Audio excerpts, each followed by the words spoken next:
Vous êtes sur DMTV, bonjour ou bonsoir, cela dépend à l'heure à laquelle vous nous suivez. Tout le plaisir pour nous de vous retrouver et de savoir que vous êtes nombreux en train de suivre votre chaîne YouTube DMTV. Comme l'on dit en anglais, Match Day, le jour du match. Nous sommes bien le mardi 17 novembre 2020, ici à Kinshasa, bien entendu. Et vous le savez, aujourd'hui, c'était la 4e journée des éliminatoires de la Coupe d'Afrique des Nations CAN Total Cameroun 2021, la CAN qui était prévue en 2021 mais qui est reportée en 2022 et donc ça devient CAN Total Cameroun 2022.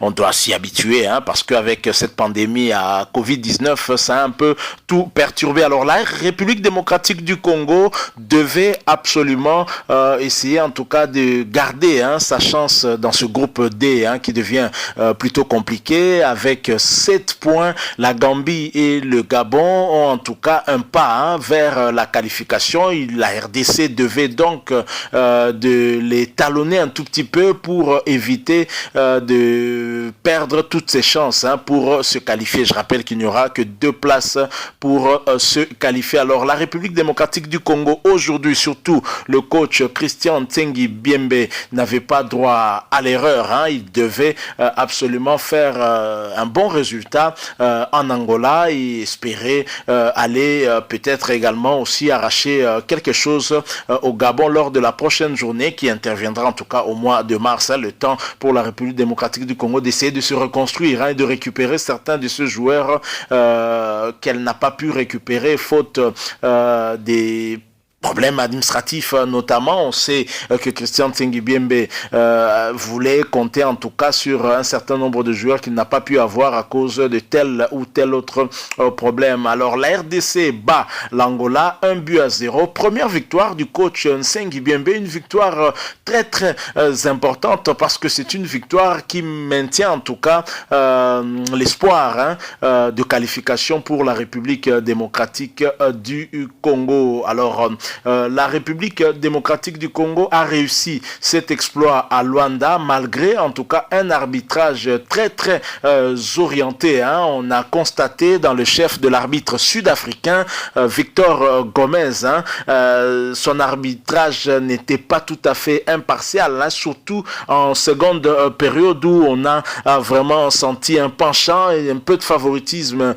du côté des Angolais. C'est comme s'il cherchait à tout prix à ce que les Angolais puissent obtenir quelque chose. Heureusement pour nous en tout cas, la chance n'était pas de leur côté. On a eu quand même de la chance aussi, il faut le reconnaître, avec cette barre transversale de l'Angola. Il faut dire qu'à Kinshasa également, Bolazi avait aussi touché et la barre et les Angolais avaient eu de la chance aussi ici. Alors finalement, les Congolais vont passer les fêtes de fin d'année avec beaucoup d'optimisme. Il faudra donc une grande réflexion pour voir ce qui ne marche pas et vous savez, au mois de mars, beaucoup de joueurs pourront être récupérés, ceux notamment qui n'ont pas pu venir à cause des problèmes administratifs dus à ce problème de manque de passeport. Il y a également Mbokani qui a annoncé son retour en équipe nationale après sa retraite internationale. Mbokani sera probablement là, il est très motivé, lui qui veut en tout cas aller avec la République démocratique du Congo au Qatar pour le compte de la Coupe du Monde 2022 et donc ça promet et nous pensons que d'ici le mois de mars, Tsengi Biembe a le temps en tout cas d'essayer un peu de revoir ce qui n'a pas marché et de corriger et de colmater en tout cas des brèches pour avoir la meilleure composition possible des joueurs tels que Elia Meshak devront pourquoi pas aussi être récupérés. Alors en attendant, nous allons devoir nous concentrer sur le CHAN. Mais revenons d'abord sur la prestation des Léopards aujourd'hui. En première période, la République démocratique du Congo avait semblé en tout cas monopoliser le ballon, surtout pendant les 15 premières minutes. On a senti l'équipe d'Angola un peu fébrile, une équipe qui nous a paru un peu plus différente par rapport à celle qui avait débuté le match ici. Mais après, peu à peu, le match a commencé à s'équilibrer. L'Angola a pris le jeu sur son compte. Et lorsque nous sommes allés en à la mi-temps. Au retour, on n'a pas compris, il y a eu quand même baisse de régime de la part de nos léopards et les Angolais ont commencé à y croire jusqu'à la 64e minute quand Niskens Kebano va inscrire ce but libérateur, un but qui part en tout cas d'un exploit individuel, mais très Niskens Kebano qui est parti un peu seul et qui a dribblé 3-4 défenseurs angolais avant de frapper, une belle frappe en tout cas que le gardien n'a pas pu sortir, et c'est le but, l'unique but de la partie d'ailleurs, le but qui a son importance, parce que ce but non seulement permet à la République démocratique du Congo de garder espoir pour une possible qualification, puisqu'il reste 2 matchs, vous gagnez les 2 matchs restants et vous êtes qualifié, et même en cas de match nul au Gabon,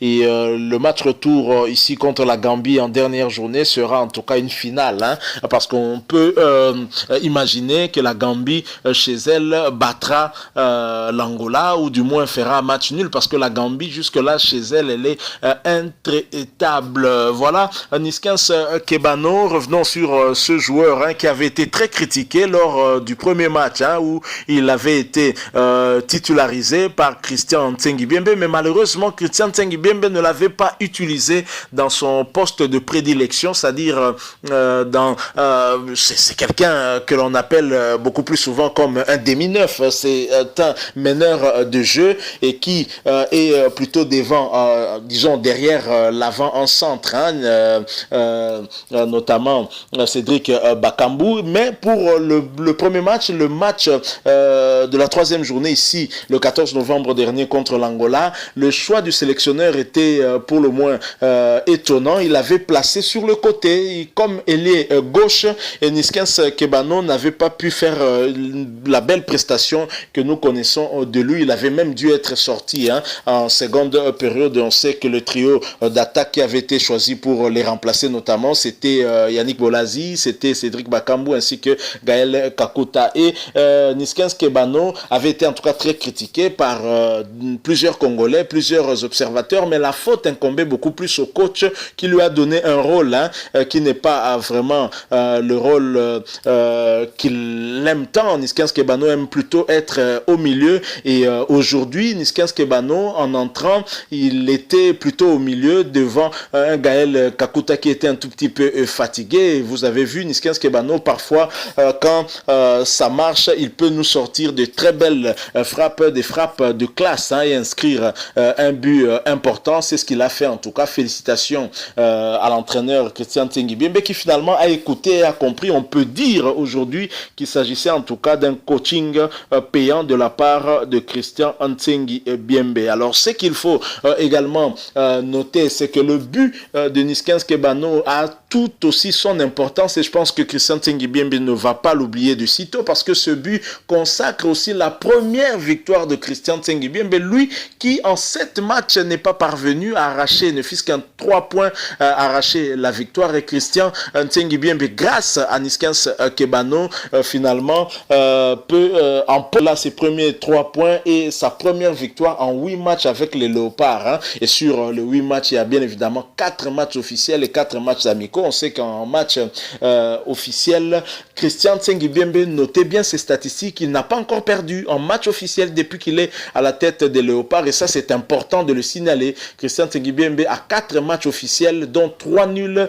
et une victoire. On peut dire que automatiquement son bilan semble la courbe de son bilan, en tout cas, a tendance maintenant à aller vers du côté positif, puisqu'il n'a pas encore perdu, et ce qui est une très bonne chose pour lui. Mais en amical, Christian Ntsengibiembe a 4 matchs également, 2 défaites et 2 matchs nuls. Là, le bilan est plutôt négatif pour Christian Ntsengibiembe. Voilà comment un joueur peut changer le bilan d'un entraîneur juste pendant quelques secondes grâce à un but, et le bilan bascule du négatif et devient tend vers le positif et ce qui est une bonne chose. Je pense que la motivation du chef de l'État à la fin du match qui nous a opposé avec l'Angola ici, contre l'Angola, ici 0 but partout, toute l'équipe était très découragée, démoralisée, et le chef de l'État est allé les voir au vestiaire et les a réconfortés. Je pense que ça a joué, ça a permis en tout cas à notre équipe de jouer décontractée en Angola, malgré les difficultés, malgré